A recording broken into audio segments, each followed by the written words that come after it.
تو آج کچھ افغانستانی جو پاکستان کو برا کہتے ہیں، میں کہتا ہوں بھائیوں تھوڑا سا اس عقل کو یوز کریں، کیونکہ تعلیم بہت کچھ سکھاتی ہے.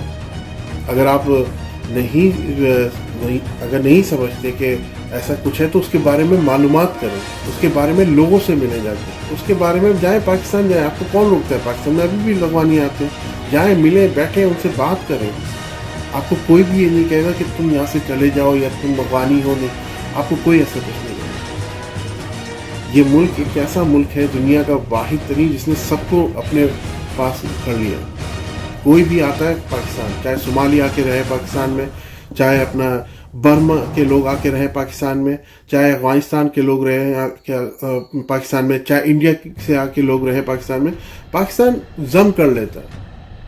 موسٹ ویلکم کہتا ہے کہ پلیز آئیے، ہم ویلکم کرتے ہیں. ہماری یہ کوئی تعصباتی باتیں نہیں ہیں، ہماری یہ کوئی بھی ایسی چیز نہیں ہے کہ جس سے ہم لوگوں کے دلوں میں نفرت پیدا کریں. We are Pakistan and I love Pakistan. I proud my Pak army.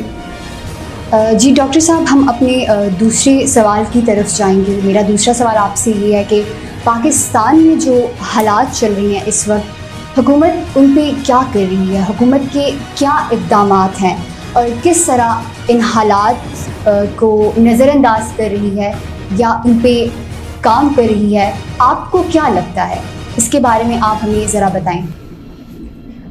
جی، آج پاکستان پہ ہم لوگ بات کریں گے کہ آج پاکستان کہاں کھڑا ہوا ہے.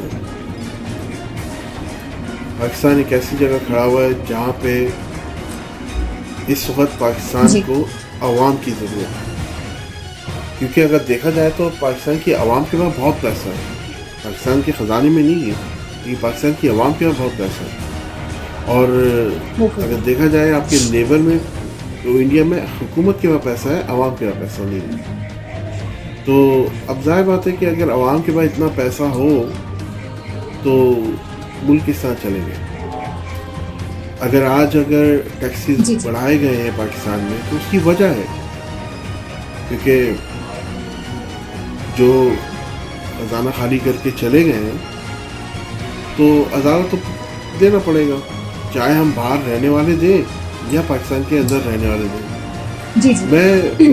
میں خان صاحب کے آنے سے پہلے میں نے ایک بات اپنے دوست اقارب میں نے کی تھی کہ ویسے تو کہتے ہیں 22 کروڑ آبادی نہیں ہے پاکستان کی، اس وقت 27 کروڑ ہے. اگر عمران خان صاحب چاہیں تو وہ اپنا وہ کروا لیں، کاؤنٹنگ کروا لیں. 27 کروڑ ہے اس وقت پاکستان کی آبادی، جو کہ آپ لوگ کراچی میں تو کہا جاتا ہے کہ 3.5 کروڑ ہے. سر 6.5 کروڑ تو صرف کراچی کے اندر ہے. کراچی کی بات کریں 6.5 کروڑ، جس کو صرف یہ دکھایا جاتا ہے کہ 3.5 کروڑ ہے. آپ خود سمجھدار ہے کہ اگر ایک جگہ پانی کی چوری ہو رہی ہے، پانی کی قلت ہو رہی ہے، بجلی چوری ہو رہی ہے، بجلی کی قلت ہو رہی ہے، اس کی وجہ کیا ہے؟ دیکھیں ہم لوگ کے جو الیکٹرک ڈپارٹمنٹ ان کو برا کہتے ہیں، لیکن آپ ان کو برا کہنے سے پہلے یہ سوچیں کہ ان کے ساتھ زیادتی کتنی ہو رہی ہے کہ جو لوگ ٹھیے لگاتے ہیں وہ بجلی چوری کرتے ہیں، کوئی فن فیئر لگا دیتے ہیں وہ بجلی تاروں سے لی جاتی ہے، لوگ گھروں سے ضائع بل آنے کی وجہ سے وہ پھر چوری کرتے ہیں. تو وہ کہاں سے اس کا ازالہ پورا کریں گے؟ تو زیادتی تو دیکھیں ان کے ساتھ بھی ہو رہی ہے، زیادتی وہاں پہ بھی ہو رہی ہے کہ ایک اگر مگ ہے اور اس کے اندر 10 لوگ پانی پی سکتے ہیں اور اس کے اندر وہاں پہ اس میٹنگ میں آپ 50 لوگ ڈال دیں تو کتنے لوگ پانی پئیں گے؟ کوئی بھی بھر پیٹ پانی نہیں پی سکتا، یعنی ایک پورا 3 سانسوں میں جو پانی پیا جاتا ہے وہ نہیں پی سکتا. تو زیادتی تو پورے پاکستان میں ہر جگہ ہو رہی ہے. میں یہ کہوں گا کہ خان صاحب کو چاہیے کہ تھوڑا سا اس پہ توجہ دیں کہ وہ کیا ہے. دیکھیں اگر آپ کے پاس پاور ہے، کوئی بھی بزنس کھڑا کرنے سے پہلے آپ کے جو پلرز ہوتے ہیں وہ بہت امپورٹنٹ ہوتے ہیں. پلرز کا امپورٹنٹ ہونا اس لیے ضروری ہوتا ہے کہ اس کے اوپر برج بنتا ہے. تو آپ کو موسٹلی جو 65% ریونیو جہاں سے ملتا ہے، جنریٹ ہوتا ہے، آپ کو اس کو دیکھنا چاہیے کہ ہاں ٹھیک ہے میں پاکستان کا پرائم منسٹر ہوں، آپ کو یہ کام کر سکتے ہیں یا نہیں کر سکتے پلیز موو آن، ہم کوئی اور لے کے آتے ہیں جو اس کے ساتھ کام کر سکتے. دیکھیں ہم پاکستانیوں کی بدنصیبی کیا ہے؟ ہم پاکستانی کی بدنصیبی ہے کہ ہمیں 3 لیڈر ملے.